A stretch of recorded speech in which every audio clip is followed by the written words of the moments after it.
Welcome back, fellow dissidents, fellow people of dissent and liberty. I am your libertarian anarchist BC, and today on the docket we have, we'll start with, I should say, the libertarian advocacy and backing of Blake Masters. He's running for Senate in Arizona, and there's been a a fair amount of bickering and what would you call it? Purity tests among fellow libertarian people. Because it's fairly controversial for some reason, and we'll get to that in a minute. The reasoning, in my opinion, that libertarians such as Dave Smith and others have thrown their support behind a Republican, a MAGA Republican at that. Well, first of all, let's just get right to the reasonings on why this would be controversial, among libertarian people. Among libertarians, there are a vast amount of people who might have been on the spectrum. That's neither here nor there. But there are vast amounts of people who are prevalent in philosophy and theory. The problem there being that they understand the theory well, but they have problems translating that to reality.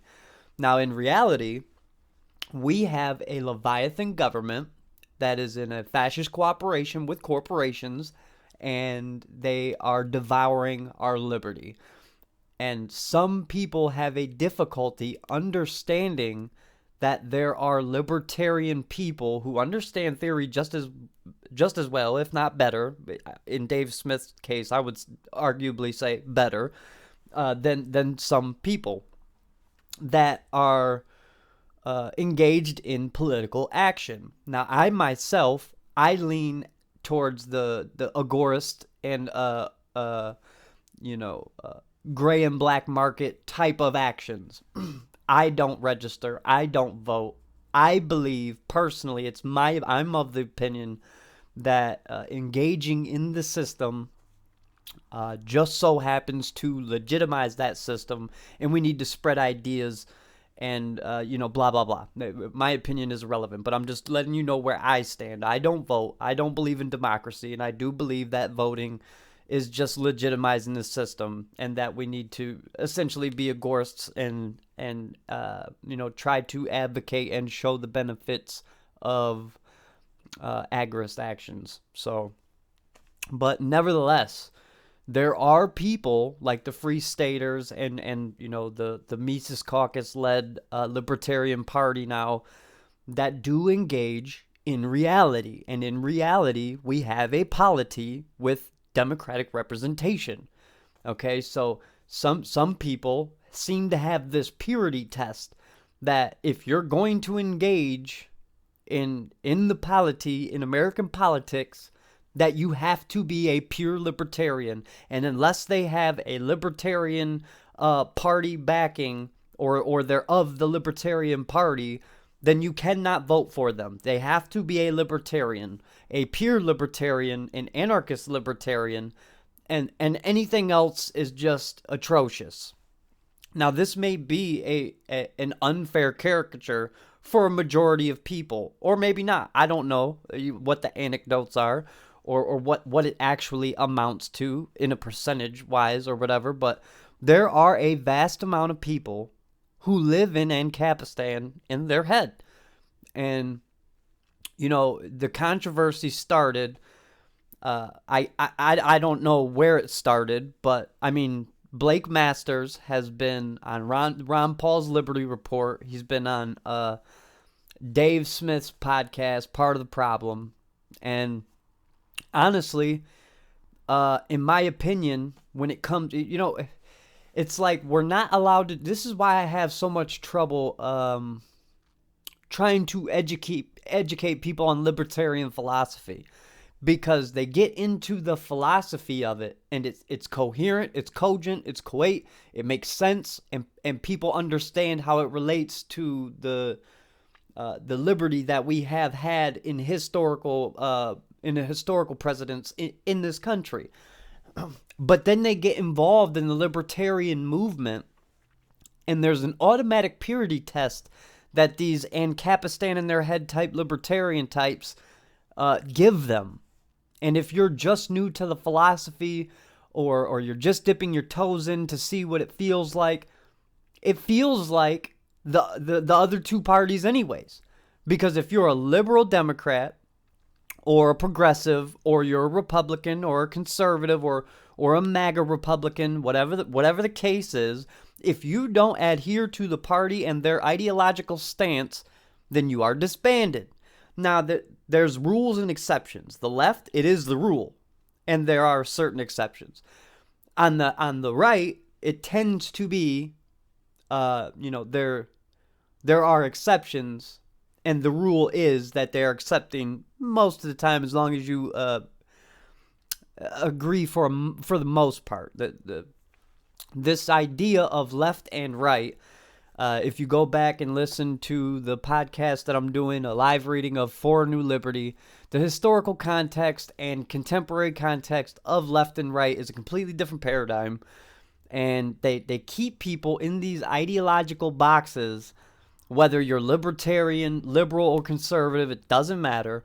They keep you in these so that way people stay subdivided, because the establishment understands perfectly well that they can tribalize wedge issues to mobilize their voter base, right?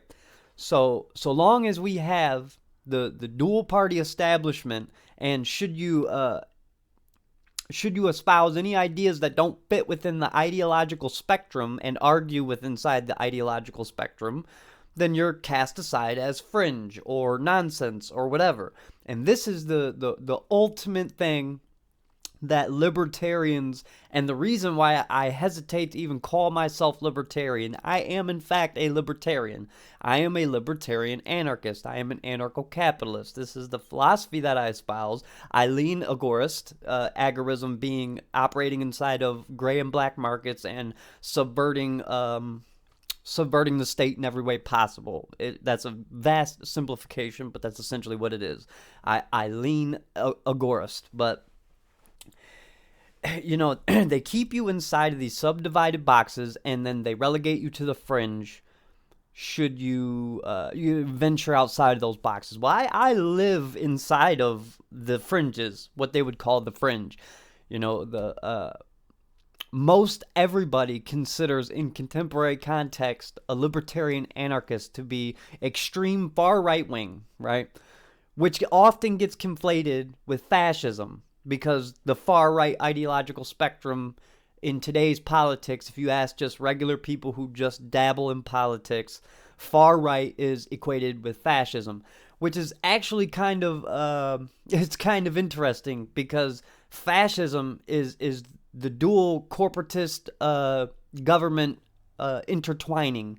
You stick big government, big corporations. They work together to dissolve liberty. That's what fascism is. They control the market, they control the polity, they control everything through government and corporations, right? Well, as a libertarian anarchist, I don't believe in government at all, and I believe that a large portion of monopolistic corporations are only upheld by the state in this fascist cooperation that they enjoy now. So if there is no state to uphold these corporations, and if that wasn't there, these corporations wouldn't exist, how exactly does that make a libertarian anarchist such as myself? How does that make me a fascist? Right? It's literally just a label. And they pin these labels on everybody, libertarians included. They pin these labels on everybody to keep everybody subdivided, whether they're conscious of what they're doing or not. They do this as a purity test for every single party, and libertarians do it as well. Well, like I said earlier, as of recently, Dave Smith, Ron Paul, and a good portion of people are backing Blake Masters for the Senate position. And honestly, I don't see anything wrong with it. I don't, because for one, I espouse a libertarian anarchist position, and I'm going to get to more content. I know I said this more in the past, but I could list you a million excuses. But anyways, basically, I espouse libertarian positions on politics, news, and culture. And I don't vote, and I don't live in Arizona, so it couldn't make a fucking possible less to me. I honestly don't believe that political action is going to be the way, but reasonably minded people will disagree. And people like Dave Smith, they don't fundamentally agree with me. That's why they're engaged in political action and advocating for certain people. Now, that being said, this purity test that libertarians have been up to this point giving each other and judging each other based on has been basically this hypocrisy, not just the left and right of the uniparty establishment, but also libertarians. Basically, if you don't have a D, R, or L next to your name, you're out of here. That's your purity test. Are you voting down ballot for our party? Now, why isn't it supposed to be the whole espousal of the libertarian principles? And if you are a Rothbardian such as myself, and you have consumed and digested essentially all of Rothbard, or a considerable amount, you would understand that Rothbard, he even agreed with political action. He advocated in the same way Dave Smith is doing right now for aligning with paleo-conservatives. Blake Masters is arguably a paleo-conservative. And, you know, people, I understand the criticism of Trump. I get dogged on all the time on Instagram. My followers go up and down. You know, I'm nearing whatever. Just know that I constantly get bagged on for dogging on Trump, because as a right winger, contemporary right winger, you know, it's not politically advantageous, and it's not popular to bag on Trump. But I thought he was fucking terrible. I mean, what do you want from me? He inflated the monetary supply. He increased more than any president in human history. I mean, we'll see. We're still dealing with Bidenflation, so we will see. But not only that, he couldn't even argue for retaining the Obama budget. He expanded that. His foreign policy positions were absolutely atrocious. I mean, sure, he did more than most presidents in this era, and I give props where props are due. He did set up the withdrawal from Afghanistan, but the Abraham Accords are constantly touted as this great political achievement, when really it was just, okay, now that there can be free trade and air travel inside of inside of Israel or whatever it was. And then on top of that, 57 drone bombs dropped inside of Syria in his 4 years. Not to mention, he's the one who gave the weapons to Ukraine, which was an escalation in that proxy conflict that we are going through right now. And I could go on and on and on about his foreign policy, but nevertheless, when I bag on Trump, it's not popular. And I say all of that to say this. Blake Masters is a MAGA Republican. Now, what I have to say about the situation, I've watched both the Liberty Report and Part of the Problem with Blake Masters, and I've done a little bit of cursory research on him. He graduated from Stanford, and what really stuck out to me was all of his, every single one of his appearances. He's been on the campaign trail since last July, right? And this is just from my cursory research. Don't quote me on this, but since July, he's been campaigning. Now, I am of the opinion that it's just impossible in U.S. politics to be honest completely, and that shows in Blake Masters as well. He's on the Liberty Report, and he's on Part of the Problem, espousing free market capitalism as the ideal. He says he's read Rothbard, he's read Mises, and that's where he gets his politics from. I don't understand how you go. I mean, I see it all the time. MAGA Republicans, the few of them who know anything about markets and economics, they often reference Mises. And this often comes as a cop-out, in my opinion, because Mises is the one who justifies a government. Rothbard does not. So they gloss over Rothbard, they leapfrog over Rothbard right to Mises, and then they say that this is why they believe in free market economics. And he was involved in finance, so there's no doubt that the man knows about markets. but then he's also a China hawk at the same time. So that's red flag number one. Red flag number two. One, he's endorsed, right? He's backed up by Trump, which, kudos to the pushback on part of the problem from Dave Smith, as well as from Daniel McAdams on the Liberty Report. They both kind of pressed him on that position. He does advocate for the stopping of the billions of dollars to Ukraine. He does advocate for deregulation. He does advocate for energy independence. All of the good policy positions, which I've never advocated that Trump had none of them. Obviously, every politician does. Well, that's arguable, but that's hyperbolic. We won't go that far. But most politicians, you can make an argument for their positives, right? And when talking to a libertarian crowd, which he obviously knows, when he's talking to Ron Paul and Dave Smith, he knows he's talking to a bunch of principled libertarians. That is the fundamental makeup of the audiences. He hits the right points. He mentions Rothbard. He mentions Mises. And, he hits all the points, the anti-war points, the drawing down of troops from Trump, and the terrible woke stuff, because most Rothbardian anarchists are, I wouldn't say conservative socially, because what does that even mean, right? Like this, whatever that platitude means, but they typically believe that wokeness is a joke, and that society is deteriorating, and it's fundamentally linked to the funny money that we have. Because, and even Blake Masters touches on this. He even said that his father had told him, among the Ron Paul days in which they were all involved, supposedly. I don't know if that's the case. Maybe it's true. I would believe it's true, because Ron Paul himself is a Rothbardian paleo-conservative.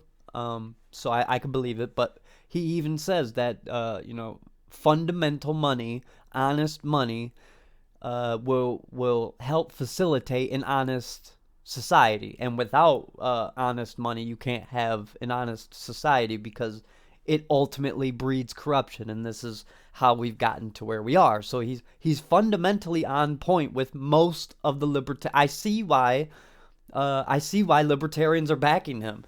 And I've already gotten shit for this when I espouse my beliefs on why people are backing him.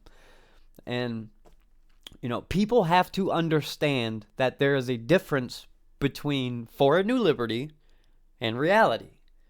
Rothbard understood that For a New Liberty is philosophy, and then if you read the Irrepressible Rothbard, all of his, not all of them, but a large collection of his Rockwell and Rothbard report, the Triple R, a good portion of his articles, that there is a political establishment in our country, and they are devouring our liberties, and it is his belief that we need to engage with the paleo-conservatives and any liberals who are willing to abide by the non-aggression principle. We need to ally and make coalitions and try to triumph over the establishment party.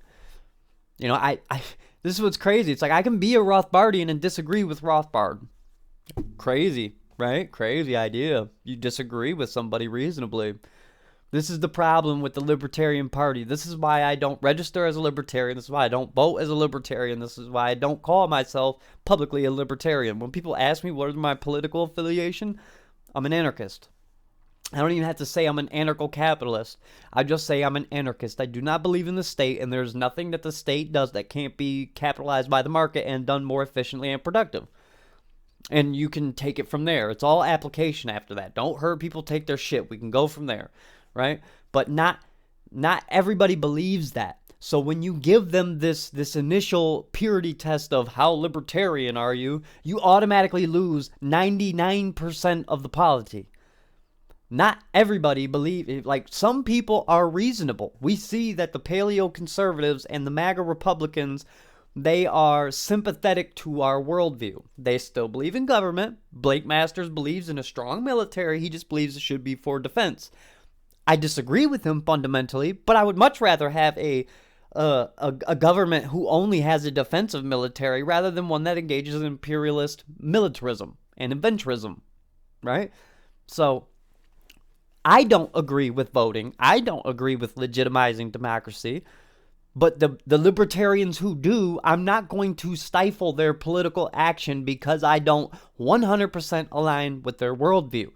We agree on a vast majority of the philosophy.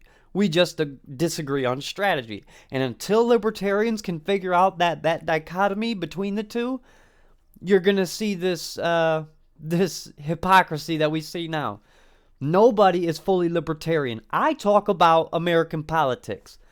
And I personally really would rather not. But unfortunately, we live in reality. There is no purity test. Only libertarian anarchists of the capitalist variety understand this philosophy. So when you start giving them a Rothbardian or a Hoppian purity test, you've already lost them, and that's why they consider you fringe. If you can engage in... I understand what Dave's doing. I understand. Dude, Blake Masters is a paleo-conservative, and he engages him as such. He puts his backing behind him because Dave Smith believes that that's the closest he can get for that Senate seat, so he threw his weight behind it. You might not agree, but giving everybody who doesn't agree with you a purity test and driving them further away from libertarianism, that's what you've done to me. Just so you know. I hashtag my stuff libertarian, liberty, and libertarianism for the simple fact that people click that hashtag and they will be drawn to my page and my ideas and my podcast and such because of it. But I don't run around telling everybody how libertarian I am. I really don't. Because most people consider that whole purity test a complete non sequitur and they don't really agree with you. And if people that feel that way would stop saying that, they might actually consider our ideas more. Okay? Hard segue. So, speaking of libertarian ideas in bureaucratic states, so I don't know how much I can touch on this on the YouTube platform, but the CDC just voted unanimously to put on the schedule for the poison for children in school. So all of your inoculations now that schedule includes the thingamabobber. And from what I understand is that if they take away the emergency authorization, this leaves that now pulls the non-liability away from them. They are now set liable to anything that's wrong with it. But if they add it to the schedule, that's no longer the case. And this is where I see people who are normally not engaged starting to wake up. I know that it doesn't initially extend to all other parts of politics, but there are a lot of people who do not agree with forcing things on other folks. And this was a big part of the wake-up call for the American polity during all of the lockdowns, and most people just complied with it. They didn't know what was going on. They didn't understand politics, but they started to see that everything was becoming political, like what we've seen in Loudoun County with all the wokeness in schools. Well, the kids were sitting at home with their parents who were also at home with a laptop with their woke teachers teaching them this garbage. And that woke up Loudoun County. Well, now, I know a mother who is most certainly apolitical. Couldn't care less about politics. Fairly traditional in their lifestyle, but not so much. Not so much. And I alerted them to the situation that they had just voted unanimously, and that, you're obviously going to be able to opt out. They can't force your kid to take it. That is something that needs to be distinguished right now. No matter what is on that schedule, they cannot force you to take it. There are large amounts of precedents and exceptions for religious exemptions, and you don't even have to be religious. This is the beautiful thing. Look into Robert Barnes. He's a constitutional lawyer, and he's defended a lot of prominent people. Very, very familiar with United States common law and law in general. But basically, you can be an atheist. It doesn't matter. They cannot question you about where the exemption comes from and all of these things. So long as you claim a religious exemption, they have to exempt you from at least that part of it. You know, not everybody disagrees with all of them, the whole entire schedule. I'm trying to be very unambiguous with my language, or ambiguous, excuse me. I'm trying to be, because I'm trying to put this up. I'm still trying to do YouTube for whatever reason. Most people won't go straight to Rumble or Odyssey or anything else. So I'm trying to keep YouTube for as long as I can. So I have to be very careful about my language. That's also why I'm not, I will in passing mention how important the Supreme Court ruling in New York was. Basically, they fired everybody who wouldn't take the poison, and the Supreme Court just ruled not only is that unconstitutional, but that they have to reinstate with back pay everybody that they fired. Yeah, I'm sure you've seen the memes. Yeah, you can't really talk about it heavily on YouTube. I've seen people mention it in passing, but those two things, the non-liability clause being, the establishment sees for what it is, the CDC, the bureaucratic state, the both party, the uniparty, they all see the writing on the wall. And this supposed red wave, the CDC, the Supreme Court rulings, all of this is writing on the wall. And, you know, I watch Tim Pool quite regularly because I need to see what the centrist liberals supposed whatever, which is funny. I'm gonna be putting that on social media soon. He basically just said he did say, it's not basically, he said nationalize Twitter. He wants to nationalize it. We'll see if he sticks by that opinion. But anyways, I that's where I consume culture war news and the centrist left position or whatever. I consume all kinds of news so I can see what the entire polity is thinking. But, you know, it's like all of this, there's been a lot of reporting on civil war in this country, and all of this writing is on the wall. I mean, for one, we're going through election month. Like, that's not even close to constitutional. Even if you go down to the state level, they're trying to make it a constitutional thing. They're trying to break down these barriers, but it just shows you that democracy is a joke. There's no way to control for it.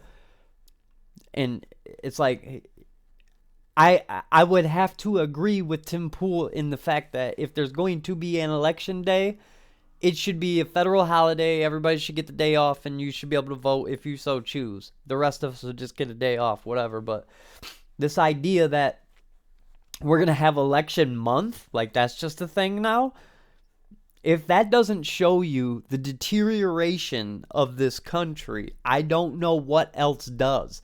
I already didn't trust democracy. People were banged upside the head in 2020 with the whole, with the whole election, whatever was going on there. I mean, this isn't something new. We see the report coming. You can go to Timcast. He just uploaded it. Today's the 27th, so disclaimer, so you can find it. Supposedly there's a whistleblower Democrat who is reporting that there has been a mass amount of fraud in urban areas in Orlando. And it's like, her reporting supposedly goes back to the same manager of elections all the way back to 1996. And she didn't come up with this information until she lost. So that's something to keep in mind as well. But I'm not old enough to remember, but I've been involved in the American polity for long enough to have heard about the Gore versus Bush and the whole debacle that happened in Florida in 2000. Democracy has never been stable. Never. And this, I mean, I may read it as a live reading after For New Liberty, but it's by Hans Hermann Hoppe. I'm sure anybody who's engaged in this audience would know at least about Hoppe and specifically that book. But democracy is a fraud. It's a fraud. It's never this idea that there is some moral legitimacy or any kind of legitimacy because 51% of people believe it to be is just not the case. And we are seeing that breakdown in real time, right?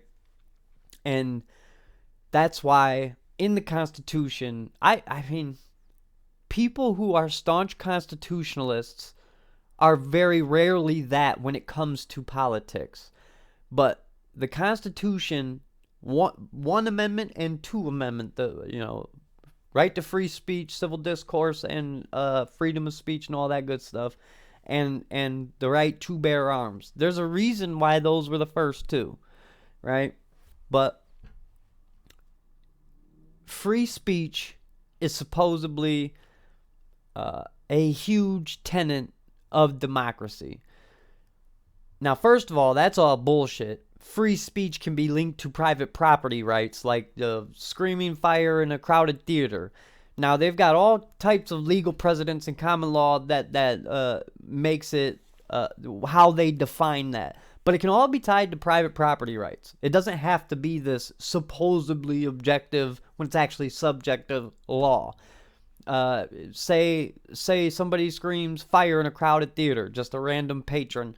Well, they're in somebody else's property. They've accepted a ticket to enjoy a show, so they're obviously disrupting that show, and now they are violating the property rights of that person who owns the property of the theater or whatever. And if it's the person who owns the property who cries fire in a crowded theater, then they're defrauding the people who bought the tickets, right? It can all be based in private property rights. And this is just a quick generalization to show you that freedom of speech just means that your rights are inherent in your person, right? But there's this whole big cry about fascism and our democracy. They don't mean our democracy in the colloquial whole collective of the United States. No. What they mean is their democracy, the Democrats, right? And we're seeing this play out in real time, as we just seen today that Twitter has been finally bought by Elon Musk. Now, I happen to think it's obsolete.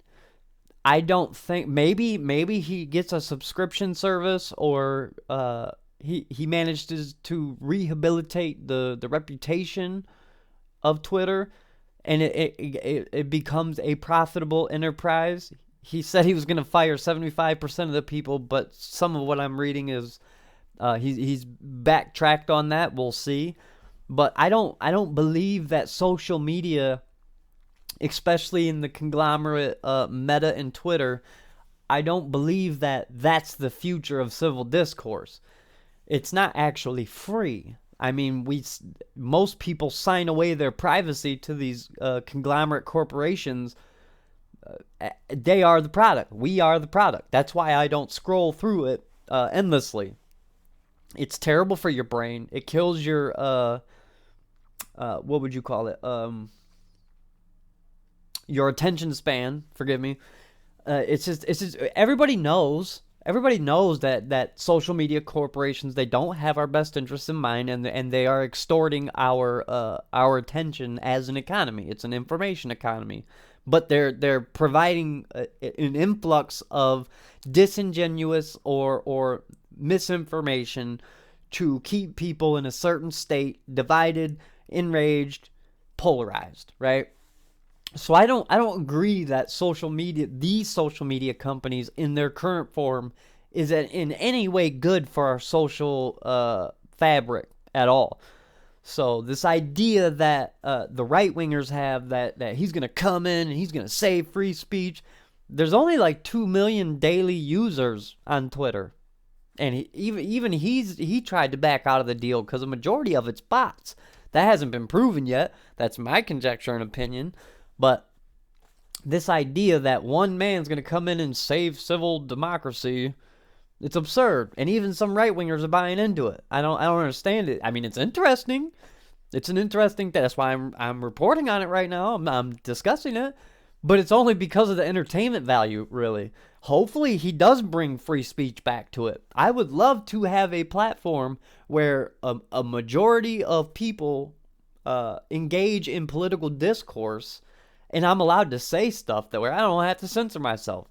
I've gotten so many arbitrary strikes and restrictions and bans from YouTube and Meta and just everywhere. It's absurd. So it's interesting to see that he has bought it, and it was quite interesting the way he announced it. He walked into the one of the corporate headquarters of Twitter with a sink. He's saying, "Let that sink in," and there was massive engagement. And we've seen the progressive Democrats.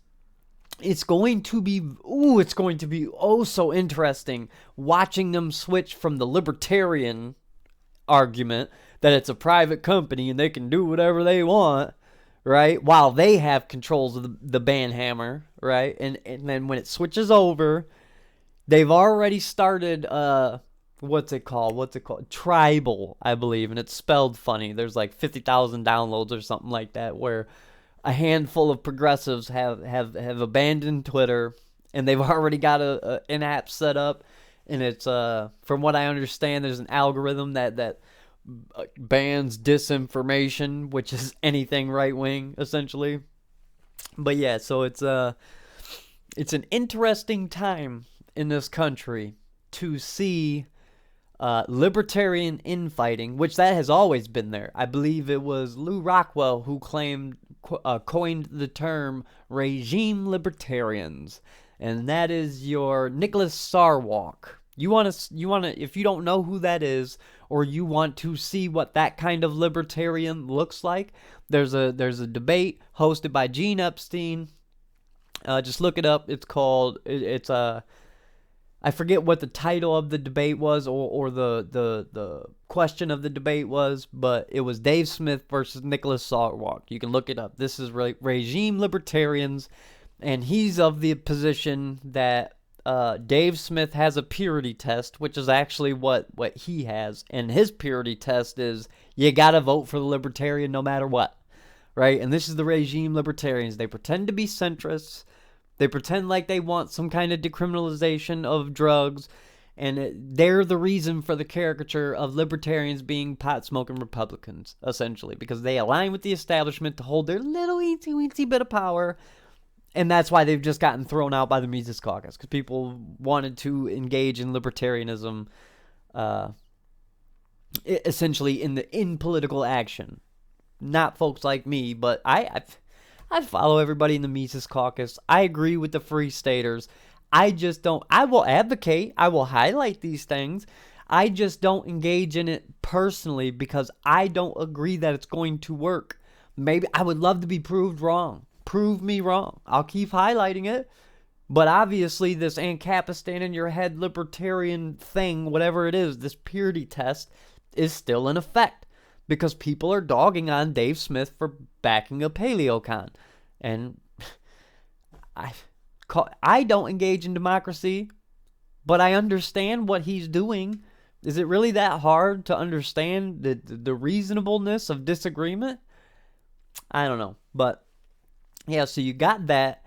You've got this civil polarization. It's becoming geographical at this point. You've got this red wave. I mean, it's almost certain at this point. We're seeing the polls, which almost all skew left. You've got people guarding fucking, you got people guarding ballot boxes for people who are early voting, which, if we're going to have a democracy, you can't have early voting. I mean, it's fairly simple. All of this shit is laid out in state constitutions, so you got that part of it. And of course, the leftists will say, oh, well, even just staring at a ballot box while holding a weapon is intimidation. Well, for one, we live in America, so the fact that constitutional carry is coming back with a vengeance, that's a good thing. And being in public with a gun, well, that's not necessarily illegal in these places, so who gives a fuck? But you know damn well, and they're bringing in police And the leftists will say that's intimidation because obviously they're systemically racist. So you've got all that going on. Everything's boiling up. You're getting these October surprises. I didn't even get to touch on New York Post had a rogue employee posting these fake articles, something along the lines of like Ben Shapiro wanted something terrible to happen to AOC. I didn't get to see all of them, but you got that going on. You've got these crazy political activists. Then you've got like the CDC doing this stuff to keep the liability away from the big pharma companies, and it's like I see it all accumulating and coming to a head. I feel like Tim Pool is a civil warmonger. Like he's a domestic warmonger. He's a China hawk. So I don't necessarily agree that I feel like most people are engaging in politics more now, and it is certainly more polarized. So I do believe we're going to see. I sure hope not, but I believe I am of the opinion that we are going to see more civil polarization. I just don't believe it's going to lead to secession or civil war, whatever that would look like in today's terms. But most people are still asleep, even though they pretend to pay attention to politics. And that's the through line of all of this. You've got libertarians who can't discern reality from philosophy, so it creates this infighting when there is libertarian political action. And then you've got the civil polarization, which is the polity as a whole, geographically, physically, and mentally polarized from each other. And then you've got the bureaucratic elite who see the polarization and division and are trying to stoke that division and weaponize the wedge issues as they have, but it's not having the effect that it used to have. You have populist movements, which are all essentially right-leaning, if you ask a liberal. They're all essentially right-leaning. I mean, Tim Pool is called a right-winger, but even the elite, go watch Dave Smith's podcast on our unimpressive elites, right? He nails it, absolutely nails it. But even the political class sees the writing on the wall. It's just only libertarians, in my opinion, libertarians and Caps, that squad, we're the only ones who see the writing on the wall. And this is why I still haven't engaged in voting and excuse me, in political action, is because I see the writing on the wall. I see it's heading in a MAGA Republican direction. I don't understand how it doesn't get co-opted by the uniparty. I don't see a future where it all comes to a head and everybody accepts the MAGA Republican China hawk supposedly this nationalist agenda, because I for one don't agree with nationalism is considered it's like protectionism. Like tariffs and embargoes and things of this nature. I don't agree with any economic sanctions of any sort.